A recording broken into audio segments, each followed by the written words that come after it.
Subscribe کریں ہمارے channel کو اور بیل آئیکن کو کلک کریں تاکہ ہماری ہر نئی آنے والی ویڈیو آپ تک بآسانی پہنچ سکے۔ بسم اللہ الرحمن الرحیم۔ رسول اللہ صلی اللہ علیہ وآلہ وسلم نے ارشاد فرمایا، ایمان کا مزہ چکھا اس نے جو راضی ہو گیا اللہ کی حکمرانی پر اور اسلام کے دین ہونے پر اور محمد صلی اللہ علیہ وآلہ وسلم کی پیغمبری پر۔ بحوالہ صحیح مسلم حدیث نمبر 151، بروایت سیدنا عباس بن عبد المطلب رضی اللہ تعالیٰ عنہ۔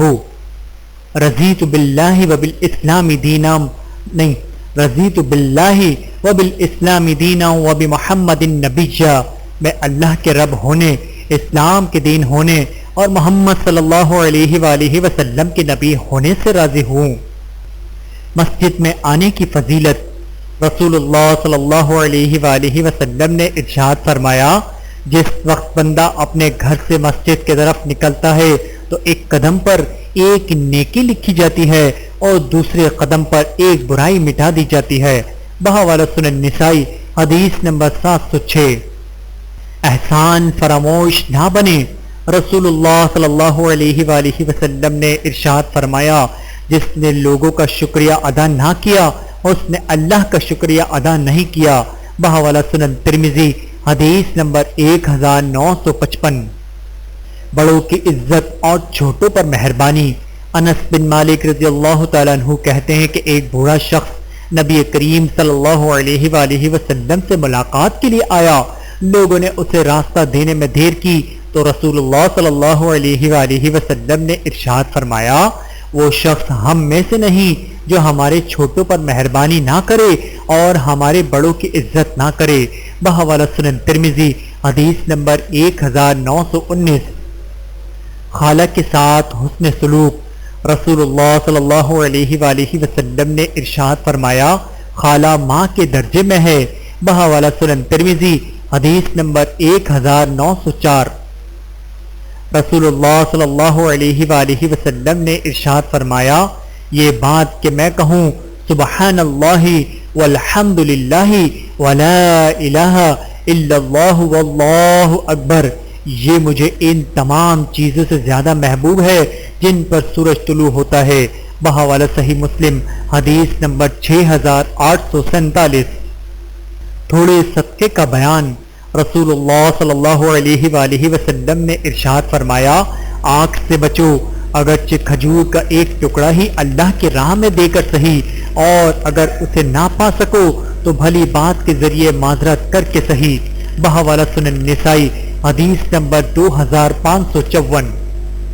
رسول اللہ صلی اللہ علیہ وآلہ وسلم نے ارشاد فرمایا، جب آدمی اپنی بیوی پر خرچ کرے اور اس سے ثواب کی امید رکھتا ہو تو یہ اس کے لیے صدقہ ہوگا۔ بحوالہ سنن نسائی حدیث نمبر 2546۔ آئیے توبہ کر لیں۔ رسول اللہ صلی اللہ علیہ وآلہ وسلم نے ارشاد فرمایا، سارے بنی آدم انسان گناہ گار ہیں اور بہترین گناہ گار وہ ہیں جو توبہ کرنے والے ہیں۔ بحوالہ سنن ابن ماجہ حدیث نمبر 4251۔ رسول اللہ صلی اللہ علیہ وآلہ وسلم نے ارشاد فرمایا، جب کوئی مسلمان مجھ پر درود بھیجتا ہے تو فرشتے جب تک وہ مجھ پر درود بھیجتا ہے اس کھلی دعا کرتے رہتے ہیں، اب بندہ چاہے تو مجھ پر کم درود بھیجے یا زیادہ بھیجے۔ بحوالہ سنن ابن ماجہ حدیث نمبر 907۔ اللہم صلی علی محمد وعلی آل محمد کما صلیت علی ابراہیم وعلی آل ابراہیم انک حمید مجید۔